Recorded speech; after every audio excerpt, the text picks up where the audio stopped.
Apabila nantinya The Fed memangkas suku bunga acuannya di bulan September nanti dan juga diikuti oleh pemangkasan suku bunga oleh Bank Indonesia, apa yang akan terjadi di pasar keuangan kita? Menurut point of view Anda, Pak Stefan?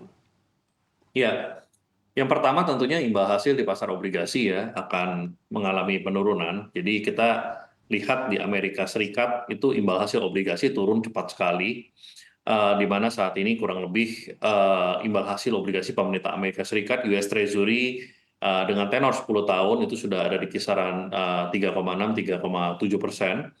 Dan kita juga melihat penurunan ini langsung berdampak pada penurunan imbal hasil di obligasi negara-negara berkembang seperti Indonesia.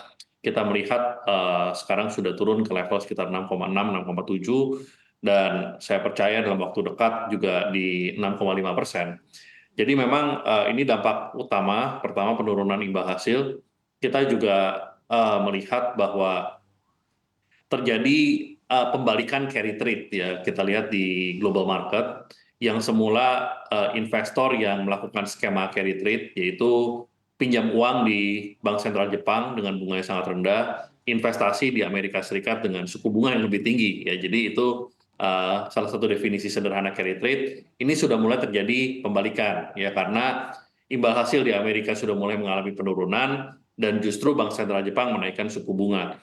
Jadi kita melihat bahwa beberapa rotasi terjadi, terutama di aset-aset Amerika Serikat yang istilahnya over-own. Ya, kalau kita bicara over-own itu populasi investor yang masuk itu sangat tinggi ya dalam 1 tahun terakhir. Misalnya kita bicara saham Amerika Serikat, ya terutama yang berbasis teknologi. Kemudian kita juga bicara pasar uang Amerika Serikat, yang mana menjadi penerima flow terbesar di 1 tahun 2 tahun terakhir.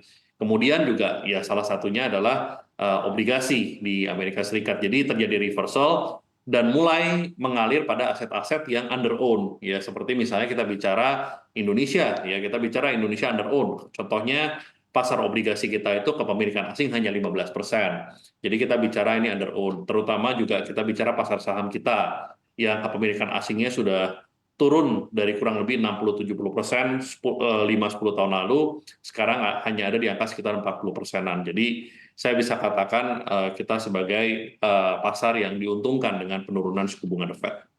Oke, menjadi pasar yang cukup diuntungkan dari rencana pemangkasan suku bunga The Fed, Anda katakan seperti itu. Tentunya kami juga mengamati di mana sentimen pasar keuangan lainnya ada simposium Jackson Hole yang juga tentunya akan dilakukan pada Kamis waktu Amerika Serikat nanti. Apa yang tentunya dinantikan oleh pasar akan hal ini? Apakah memang pertemuannya atau dampak setelah pertemuan tersebut yang mana juga akan berkaitan dengan pemangkasan suku bunga The Fed, Pak Stefan?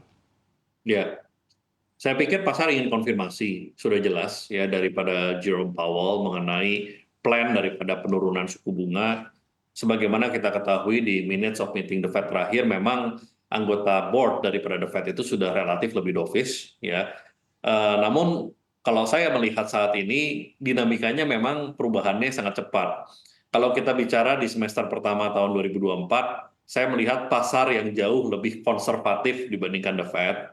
Dalam arti mereka percaya nih bahwa suku bunga tinggi ini akan berlangsung cukup lama.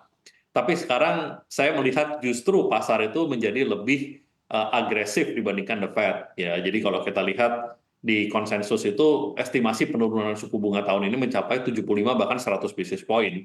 Jadi pasar sudah lebih bullish dibandingkan the Fed. Ya, ini dinamika yang perubahannya terjadi hanya dalam hitungan bulan, ya 1 bulan ini.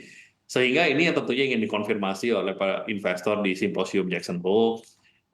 Dan sudah tradisi bahwa di setiap simposium Jackson Hole itu memang Jerome Powell akan memberikan message yang kritikal, dan lucunya memang biasanya menjadi awal dari sebuah siklus. Ya, nah ini kita lihat tentunya market sudah punya ekspektasi penurunan suku bunga di September, namun market ingin melihat bahwa di mata Jerome Powell atau Bank Sentral Amerika Serikat ini seberapa melemah ekonomi Amerika Serikat dan cenderung ke arah apakah ada potensi terjadinya resesi di mata Bank Sentral Amerika Serikat. Karena kalau kita lihat secara numbers, sebetulnya saya melihat ekonomi Amerika Serikat melemah, tapi relatif masih solid ya. Jadi kalau kita lihat penurunan yang terjadi di pasar tenaga kerja juga relatif masih wajar. Kemudian retail consumption juga masih wajar perlambatannya. Sehingga kalau bicara potensi resesi tahun ini sih seharusnya kecil. Nah, ini yang pasar ingin lihat bagaimana pandangan The Fed melalui simposium Jackson Hole ini.